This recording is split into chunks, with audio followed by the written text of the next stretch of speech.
Hello everybody, how are you doing? This is the Harbinger, this is Wingspan on Steam, and this is our opening hand.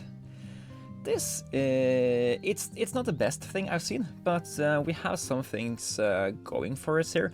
For example, we do have the Baltimore Oriole. It's not a huge bird for advantages, but we get additional cherries from it, and it's a 9-pointer that gives a star nest, so that's useful for quite a few stuff.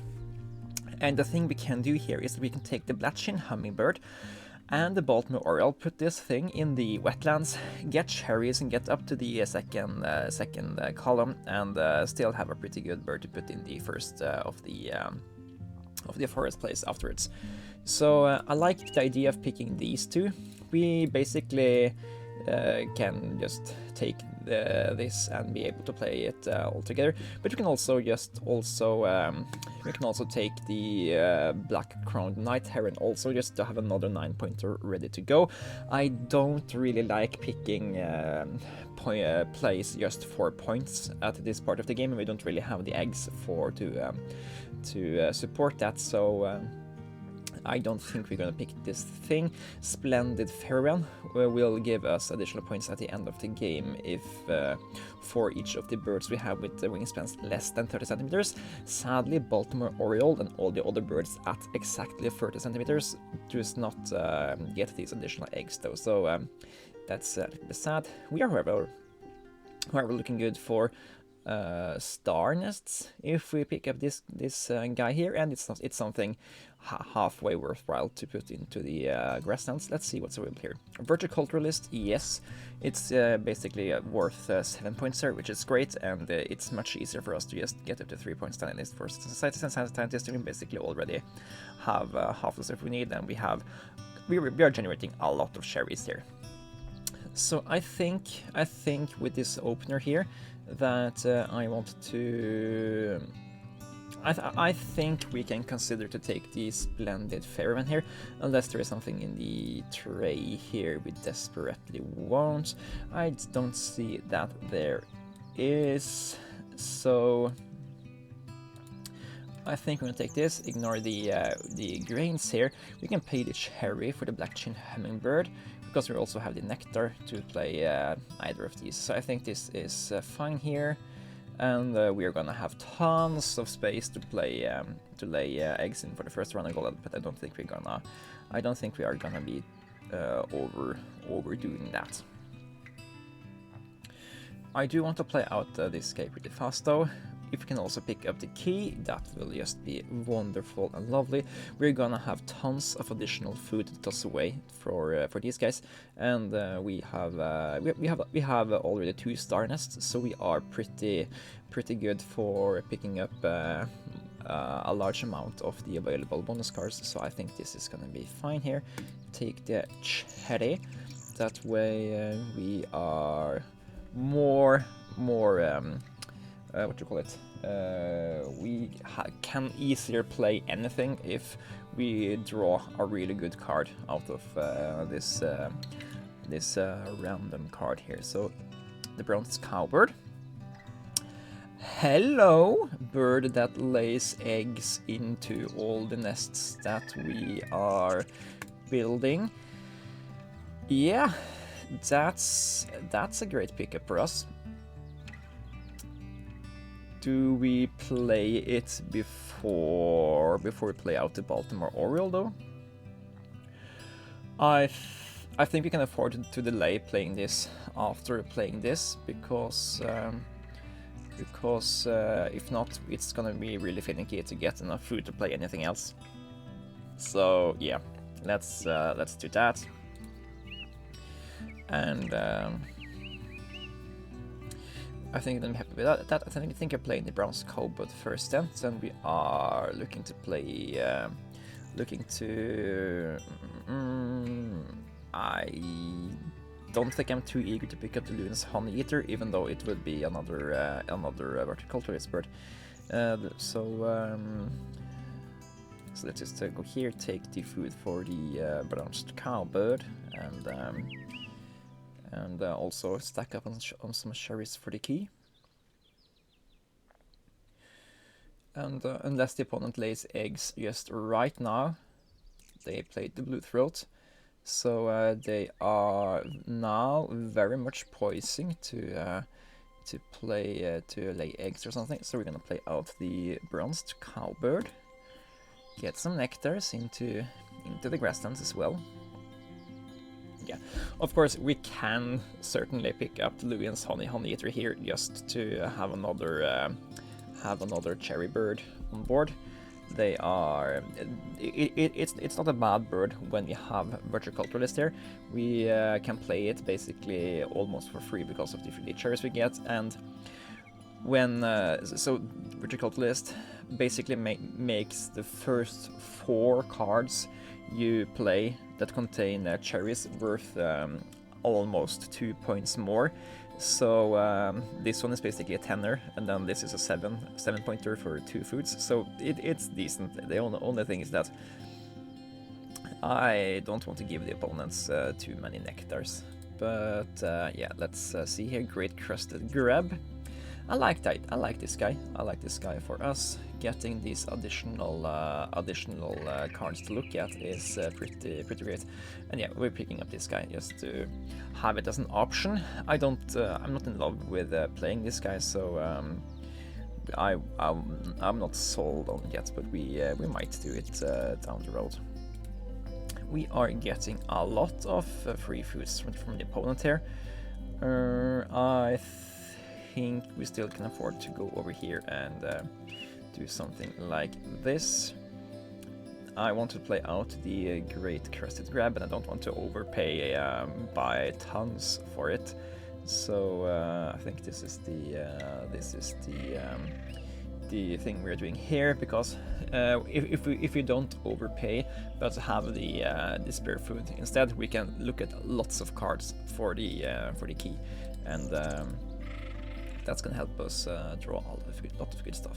We could, of course, also laid eggs and just got up to 4 eggs in the correct nests here, but it looks like we are winning this no matter what, apparently. So yeah, of course, opponent needs the correct nest types to be able to take that, and apparently they didn't. All right. House Sparrow could certainly be something we are looking to play here, unless the opponent picks them, but that doesn't matter too much for us. Let's draw some more cards. Chahoon Raven, yes please. I don't know if we are desperate to play them, but it's always a nice card to pick up, and so that makes you think. They are really good in the base game, so still living a lot on that. Grey Catbird, yes, that's a great card, and I think we'll be keeping the Grey Catbird here. Opens up a lot of possibilities for us to just go real ham on a good bird if we manage to pick them up. It's also small enough to get bonus eggs on Splendid Featherbren. Yeah, a number of things are working for this guy. The Kelp Gull is also a nice way to gain benefits of the additional food we're gaining here, so that's also something we might be doing. Yeah, but what are we doing? I don't think the Raven here is what we are going for. I think they are, because the bronze cowbird entices us not to go for an active grasslands at all, and just try to focus on building up these 2 habitats goods. I think that's the thing we are going to do, and use this as a dump site for these kinds of birds that we don't want to activate. Should we work on playing out the Lewin's Honey Eater maybe? It is great for just getting up there, getting more out of every forest action. We are overpaying for it, but we are also gaining food every time we activate it. So if we take food first, then playing out after, we basically lose out on a single activation of it. So it kind of cancels out. I love me an Australian raven in the setup we have here, where we're gaining lots of additional foods. So and we still need stuff to fill out the grasslands with. So like that.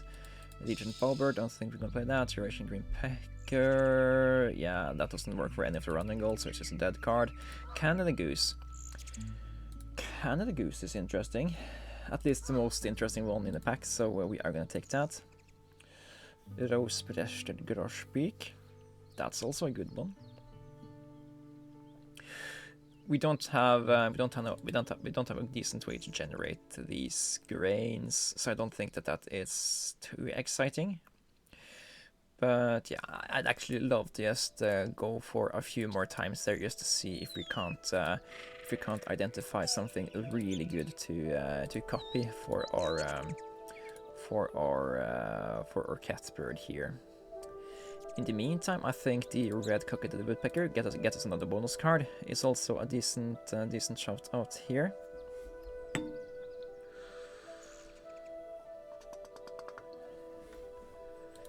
And yeah, so that's one thing.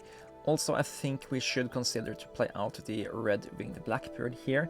We can't confidently rely on the opponent giving us eggs, since they still have 4 eggs here. So if you play something else than in the grasslands now, we can only gain 2 eggs.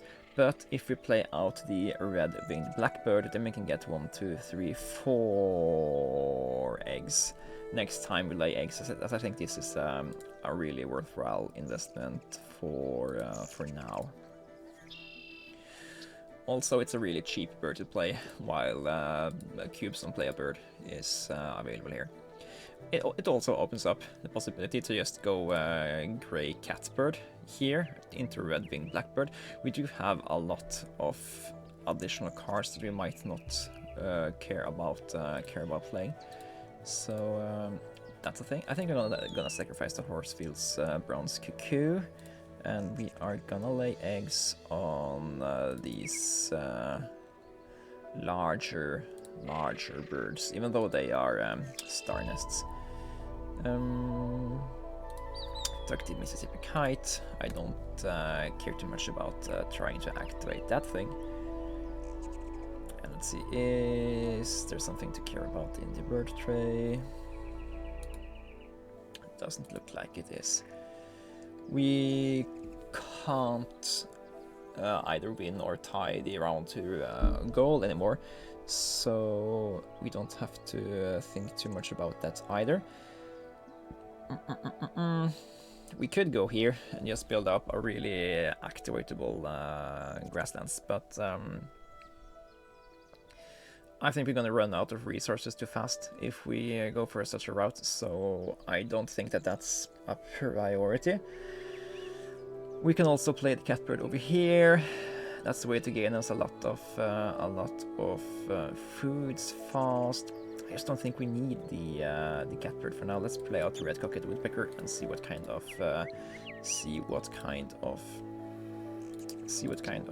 bonus cards we're getting here. Birds that only eat vertebrates. We half decently plan to play this guy and multiple habitat birds. We have these 2 ready to go, so that's 4 points, which is more than the fairy one. So let's just take the bird bander here, and also that gives us an indication of what more we want to try to make happen. All right.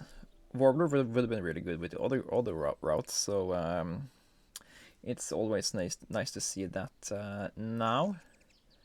In any way, let's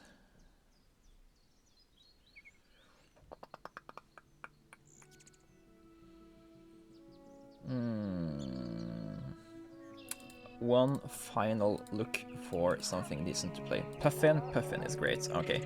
Then we are having somewhat of a plan here. Also, there are suddenly lots of cards to think about here. I think the Starling is the one appealing the most to me. It's No, we don't need the 4. We don't need a fifth bird here. We already have the key we really want to play. Maybe the catbirds. We don't need it for the cherry. Then it's just that we are able to generate quite a lot of food, so we can use this to just gain points on that. But then again, we have the key, we can ditch those foods too. So let's take the warbler here. Get some more bonus cards. It also looks the correct way, if that is something we need to worry about. But now we have so many cards, and we don't gain any points down here. So we really shouldn't be drawing any more cards. We should be focusing on converting our cards and our food production into points. So first thing first, I think we are gonna play down the warbler. We are gonna overpay for it a little bit, but we are getting access to the 3rd free food dice. And then we're getting 5 food every time we activate here, 6 if we also sacrifice a card we don't want to play. So, and we do want lots of food for the raven, we want lots of food for the key, so we certainly have stuff to spend that additional food on. And we can also spend additional food on getting additional eggs, so I think that is very fine. Then we are, this is also a bird for the fairy wren to lay an egg on, if that ever gets relevant. Let's see here, ecologist or small birds. So we are, if we play the puffin and we play the raven here, then ecologist is gaining 6 points, which is also the ceiling of passerine specialist. So I think this is just the correct place, because we are so close to the ceiling of this, and this can in theory go to 8 for us. So yeah. And of course we also need to we also need to do the assessment of whether or not we are playing oh, thank you, on whether or not we are playing the fairy red, this splendid fairy wren. Yeah, for now I think I also want to play down the puffin, just so we know what kind of bonus cards we are getting from that. So let's try to pick the correct foods for that. We need just a single more nectar, which we'll also gain here. Then I also think we can take 2 vertebrates for the fairy wren, which I think we are playing here. We have 1, 2, 3, 4 birds getting value out of it. Okay, that's actually not that much. Only 4 is a little bit. Then you spend an action and 2 foods on getting 5 points, and you also spend an egg for that. So yeah, that doesn't look as good when you compare that. Maybe if we get out a catbird, but we don't really have a good thing to copy, so I wouldn't know what we are doing that for. We are having two birds on the opponent here, so we don't need to think too much about that thing. And let's just take the 7 points. We already have we already have a large amount of those kinds of nests, mainly because we have 1, 2, 3 star nests. That makes it much easier to play those kinds of draw bonus cards birds. Okay. Then I think our next thing is to work towards playing the key. We already can afford to play them. I just also think we want to maybe draw some additional bonus cards. So let's take a rodent for the Aussie Raven down the line. And here are the nectars. And a cherry on the top. And the key is also going into the grasslands. As then we can then we can play the Aussie Raven in the wetlands, since that's going anywhere card, while the key is only going in the forest or the forest with grasslands. And then we are at least spending a single nectar, but we also may be spending more here, depending on what the first card is. Historian. Yeah, we want to have a little bit more luck than that. At least 3 bonus cards, I think, is gonna be good here. We do want to play the Raven. We might play the Reverend, but I don't think we are currently. So yeah, this leaves room for some egg generation and stuff on top here. So let's see. Birds with color in their name. Here we are 1 bird away from upgrading from 3 to 6 points, so that's fine. We are 2 birds with diets with 3 cost of foods away. We already plan on playing the Raven, so we are kind of only a single bird away. And there are plenty of really high scoring 3-food birds, and food is not an issue for us. So I think it's gonna be between photographer and diet specialist here.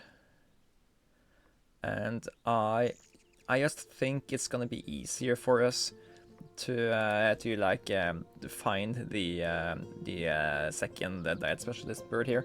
We have the Chahun Raven, we have the Grey Catbird on board. If we are desperate for it, the Grey Catbird will also work for photographer. But this has the upside of maybe finding a higher scoring 3-food bird to play. So taking that.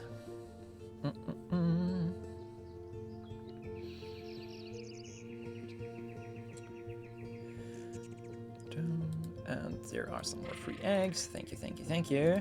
And the fish. Okay. Now we are entering the final rounds. And we need to play more birds worth a lot of points, so that's great. Neither of these birds will do it for us. Hopefully opponent will pick either of those to refresh it a little bit. They didn't. But if we pick cards and we reset the bird tray, we will be looking at 1, 2, 3, 4, 5, and this guy 6, 7 cards for a chance to find a decent high-scoring bird to play together with the Aussie Raven for the final stuff here. Before we do that, let's just look over bonus cards. Virticulturalist is maxed. We are gonna get 4 points of Birdbander after playing the Aussie Raven.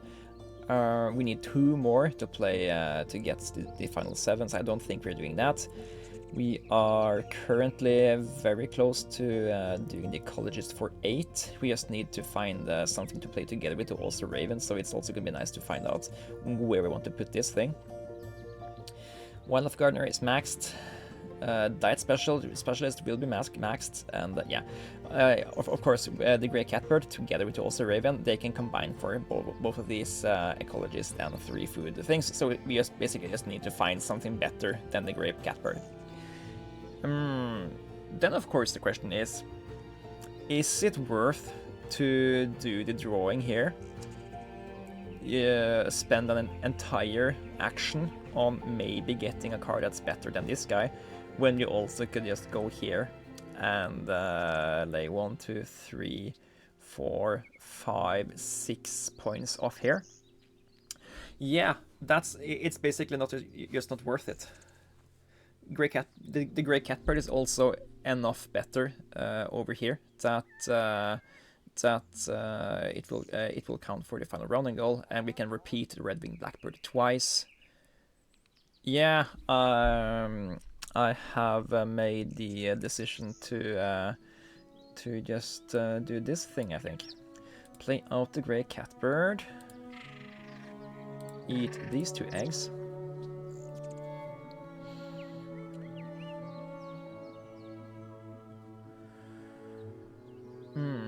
Now we have 1, 2, 3, for five additional cards we can spend to the red-winged blackbird. That means we can go down here twice and be really happy about that.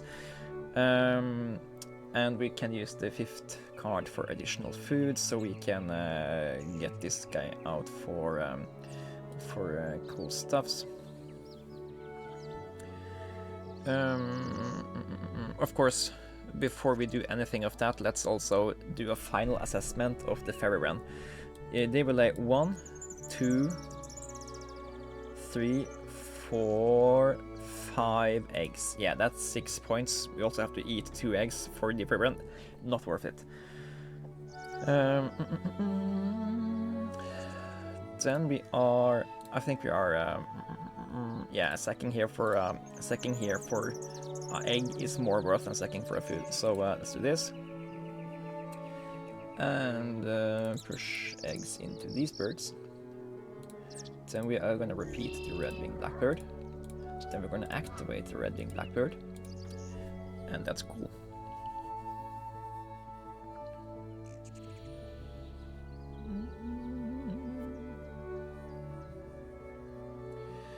And now, thank you. No, thank you. Oh, we're gonna use that free food for additional points at the end of the game. Now we're playing the Aussie Raven. Eating these. No. First, we need to look at the nectars here. Okay, we are not close to being beaten for the nectar here. So, what was I thinking? Yes, we need to take the most amount of nectars, because we are gonna get nectars from the Luin's Honey Eater, and we need to spend that to play the Raven. That's the big thing now. Don't take too much nectar that we can't spend. And here.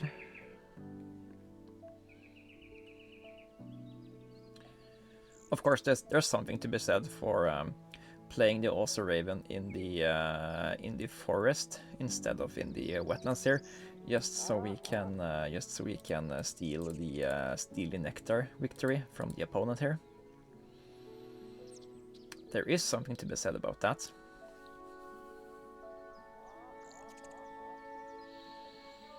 How much food do we have? We have 1, 2, 3, 4, 5, 6, 7, 8, 9, 10, 11, 12 food.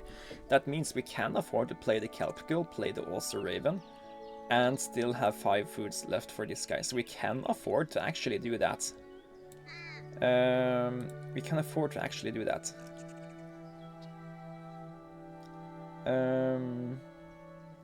We are stealing the nectar. We're giving up a 1, 2, 3, 4, 5, 6, 7, 8 point action though.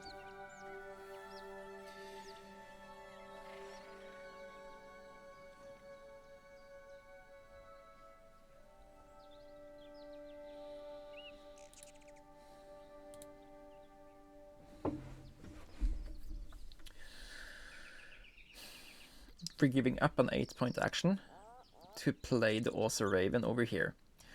We are stealing the nectar, so that's basically worth 6 against our opponent. So so we're giving up an 8-point action to play this for 13 rather than to play it for 7. Yes, and after that we're gonna have this guy as a 8-point thing for ecologists. So I think it's gonna be worth it.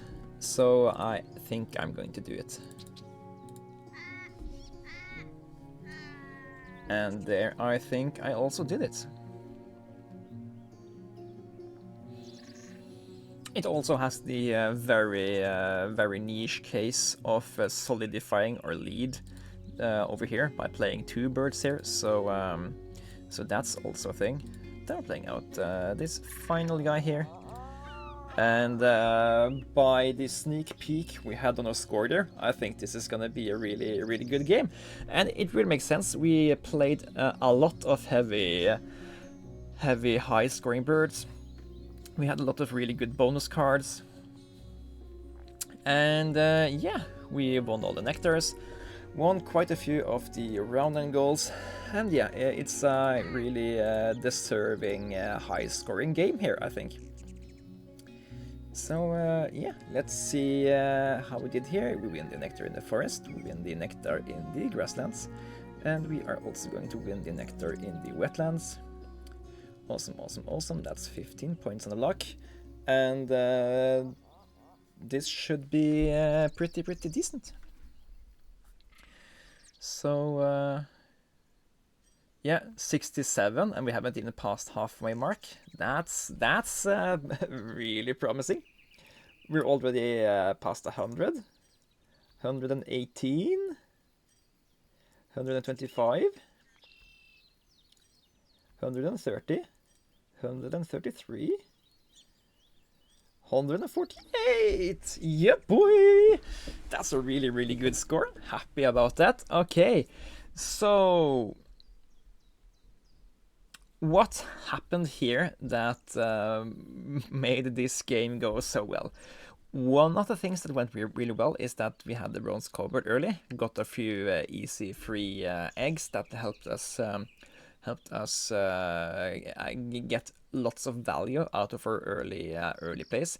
The fact that we can get that we didn't have to go to the grasslands and activate it before we could get 4 eggs every time we went there is really good. And another thing was that we got a lot of free cherries. Cherries are usually the worst food, and we also gave cherries to the opponent, so it's not much of an advantage in of itself. But we also had the good uses of these cherries. We played the Baltimore Oriole, which was more food advantage. We played the US Honey Eater that gave us more food. We had the also Raven to take off the extra food. We had the Red Woodpecker that gave us some more bonus cards. We had the Key to take it for more bonus cards. We had the Grey Catbird, which is a great bird to play. And I just think all in all, we